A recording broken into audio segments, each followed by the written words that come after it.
Ankafaliana indray no itidiako ny tokantranonao amin'izao takariva ny talata 7 ny volana oktobra izao. Manatitra ny araba tompokolahy sy tompokovavy manasanao anaraka indray ny vaovaontsika hatramin'ny farany. Ireto ary ny matoam-baovaontsika isan'ny songadina anatin'izao alina izao. Manana ny hevin'ny olom-pirenena tsirairay avy ao anatin'ny fanatanterahana ny fifidianana. Ilaina ny fanatanterahana ny fifidianana ahafahana mivoaka amin'ny krizy na eo ara ny tsy fampitombanana samihafa raha ny hevitra izy ireo.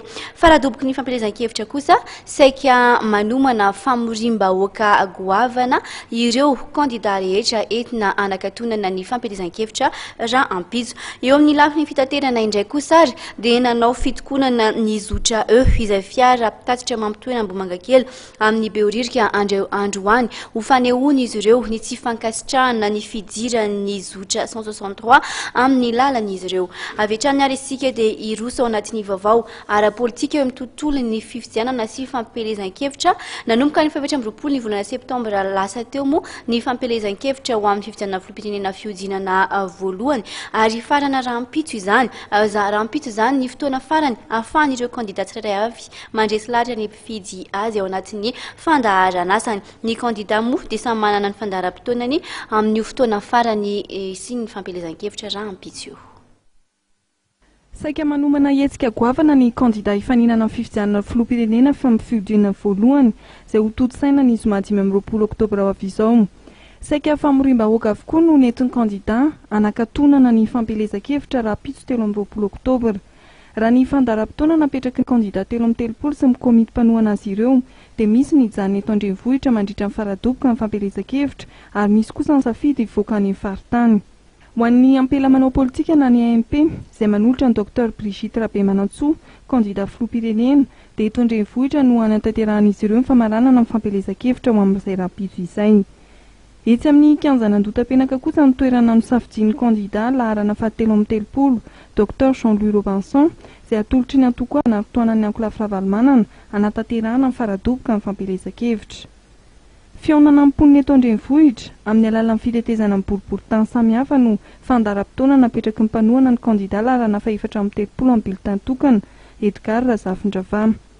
Rehefa avy namory vahoaka tetsy amin'ny Coliseum Matsunjombe androany ny kandida laharana faha-5 Rahampitso amparany dia ho any Ambositra, Ambatofinandrahana, Manandrina, Fandrina ao amin'ny faritra Moronmania no toerana nanaovan'ity kandida ity ny famaranana amin'ny fampielezan-kevitra.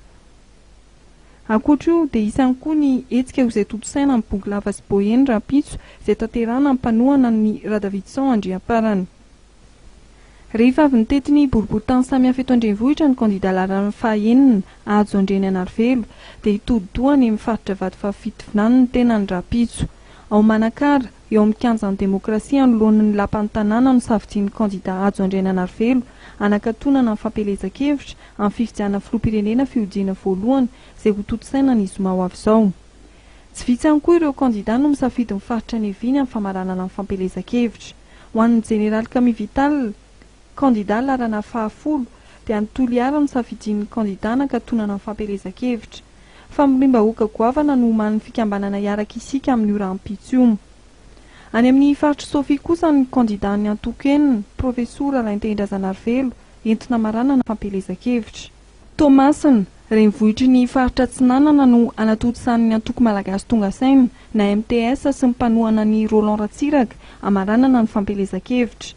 Fionana amin'ny vahoaka no entin'ny kandida laharana faha-5 amin'ny andro farany amin'ny fampielezan-kevitra.